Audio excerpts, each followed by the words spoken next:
Bluetooth is one of those technologies that silently made its way into our lives and never left.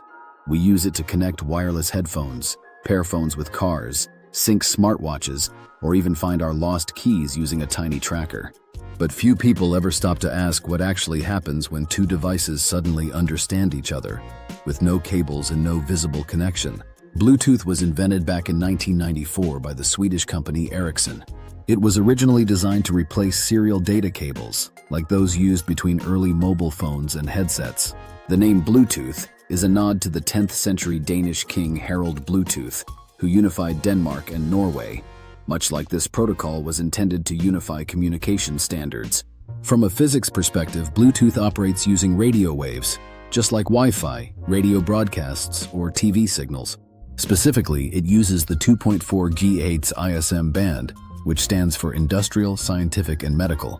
This frequency range, from 2.400 to 2.4835 GHz, is unlicensed and shared with many other devices, including baby monitors, garage door openers, and even microwave ovens. This is also why interference sometimes occurs.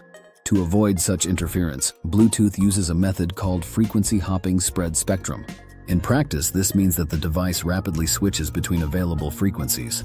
Bluetooth Classic divides the spectrum into 79 channels, each 1 MHz wide, and hops between them 1,600 times per second. This constant switching dramatically reduces the chance of collisions with other signals. When you pair your phone with headphones or a smartwatch, you initiate a pairing protocol. During this process, the devices exchange unique identifiers and agree on encryption settings. More advanced devices use AES 128 encryption, the same standard used in military and banking systems, to ensure your data is protected from unauthorized access. Bluetooth has two operating modes: Classic Bluetooth, used for continuous data streaming like audio, and Bluetooth Low Energy, BLE, designed for intermittent transmission of small data packets, ideal for devices like thermometers, step counters, and motion sensors. BLE is ultra-efficient, allowing some gadgets to run for months or even years on a single coin cell battery. From a network topology perspective, Bluetooth operates in pickanets. This means one central device, such as your phone, manages communication with up to 7 peripheral devices, like headphones, fitness bands, or wireless keyboards. Multiple pickanets can theoretically form a scatternet, though this is rare in real-world use due to synchronization complexity. Bluetooth devices are also classified by transmission power, which affects range. Class 1 devices transmit at up to 100 milliwatts and can reach 100 meters in ideal conditions. Class 2 devices, typical for smartphones, transmit at 10 milliwatts and usually reach 10 to 50 meters. Class 3 devices, which are rare, transmit at 1 milliwatts and work within a range of just a few meters. Since its creation, Bluetooth has evolved through several versions. The first allowed transfer speeds of up to 720 kbps. Version 2.0 introduced enhanced data rate, EDR, pushing speeds to 3 Mbps. Version 3.0 tried to bridge Bluetooth with Wi-Fi for higher throughput. Version 4.0 brought in BLE.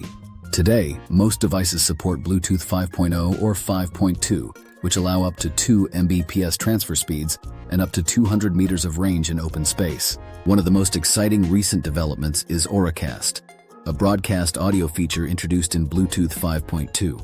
It allows a single source, like a TV at an airport or a museum audio guide, to transmit to multiple receivers simultaneously.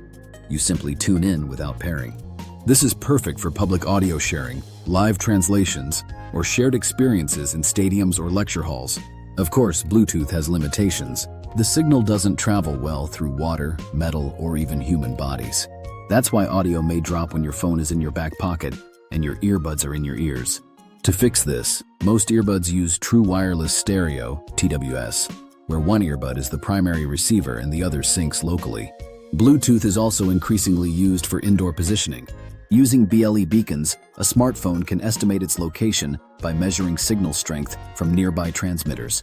This works in places where GPS fails, like shopping malls, hospitals, or subway stations, and provides navigation with 1 to 3 meter accuracy. Security is a crucial part of Bluetooth communication. Every session can be encrypted and secured with pins or biometrics. Sensitive data, like medical records or payment transactions, use high-grade encryption algorithms, and each new session generates a unique encryption key to prevent replay attacks or eavesdropping. As of 2025, there are over 6 billion active Bluetooth devices worldwide. Forecasts suggest that by 2030, this number will exceed 10 billion. Bluetooth is everywhere. In phones, cars, speakers, laptops, printers, smart locks, game controllers, payment terminals, and countless IoT sensors. So while most people just tap a button and see connected, what actually happens behind the scenes is an intricate dance of math, radio physics, encryption protocols, and microsecond-level timing, all invisible to the human eye. Bluetooth is the kind of technology that works so well, we forget how brilliant it really is. But once you understand what's going on beneath the surface, you'll never look at that little blue icon the same way again. Subscribe us for more videos.